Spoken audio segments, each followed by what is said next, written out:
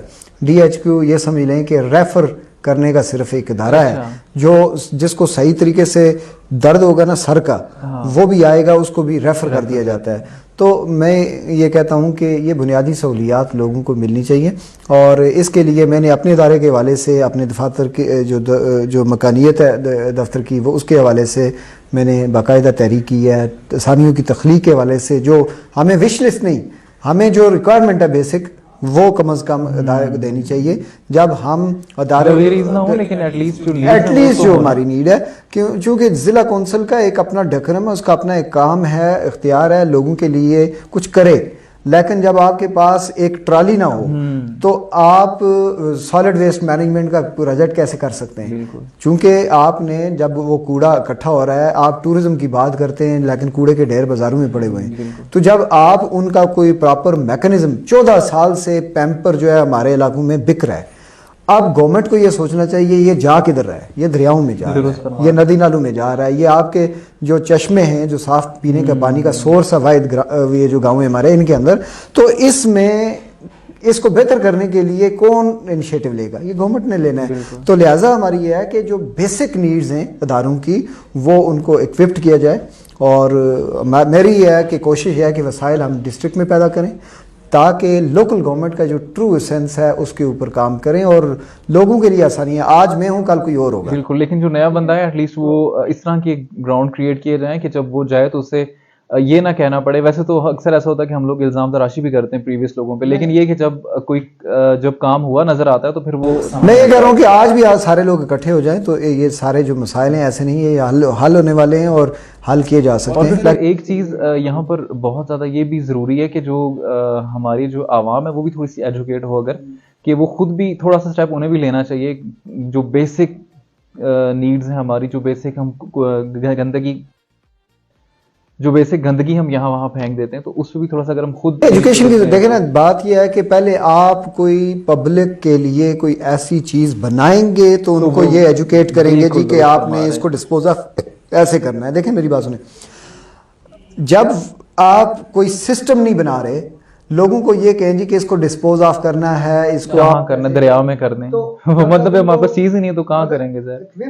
ہاں، اس کے بعد سسٹم بنائیں گے، وہاں پہ فیسیلیٹیٹ کریں گے لوگوں کو، تب گائیڈ لائن دیں. تو میرا اور آپ کا اور یہ پبلک کا یہ کام ہے کہ ہم مل کے اس چیز کو بہتر کریں، چونکہ آنے والے وقت میں پلاسٹک کا جو استعمال ہے یہ خطرناک ترین بہت چیز حد تک ہو چکا ہے. تو اس پہ تھوڑا سا یہ ہے. پھر یہ دیکھیں نا کہ لوگوں کا مزاج بھی ہم نے بدلنا ہے. اب جو احتجاج بھی ہم کرتے ہیں، احتجاج وہ لوگ کرتے ہیں فرنٹ پہ. اب منشیات کے خلاف اگر احتجاج اس نے کرنا ہے جو خود منشیات استعمال کرتا ہے، تو پھر وہاں پہ کیا ہوگا؟ منشیات کو فروغ دیا جا رہا ہے، بیسیکلی اس کو ہائی لائٹ کیا جا رہا ہے. تو کہنے کا یہ ہے کہ جب آپ نے کسی چیز کو روکنا ہے اور آپ نے شعوری طور پہ احتجاج میں شامل ہونا ہے. احتجاج روڈ کے اوپر احتجاج مہنگائی کے خلاف اگر تاجر کرے گا، صرف تاجر وہ لوگ ہیں جنہوں نے انویسٹمنٹ کی ہوئی ہیں، جنہوں نے روزگار دیا ہوا ہے، یہ بالکل اپنی جگہ ٹھیک ہے. لیکن اس کا دوسرا پہلو بھی ہے کہ مہنگائی میں ایک خاص جو پروپورشن ہے وہ ذخیرہ اندوزی کی وجہ سے بھی ہے، وہ ناجائز منافع خوری کی وجہ سے بھی ہے. جب یہ چیز مہنگی ہوتی ہے مارکیٹ سے شارٹ ہو جاتی ہے، سستی ہوتی ہے تب بھی شارٹ ہو جاتی ہے، سستی ہو کے بلیک میں بیچتے ہیں. تو جب وہ زیادہ اس کی سپلائی ہوتی ہے تو اس کی سپلائی کو روکنے کے لیے ڈمپنگ شروع کر دیتے ہیں تاکہ مہنگی ہوگی تو تب بیچیں گے. تو یہ ایسی چیزیں ہیں جن کو اگر آپ نے بہتر کرنا ہے.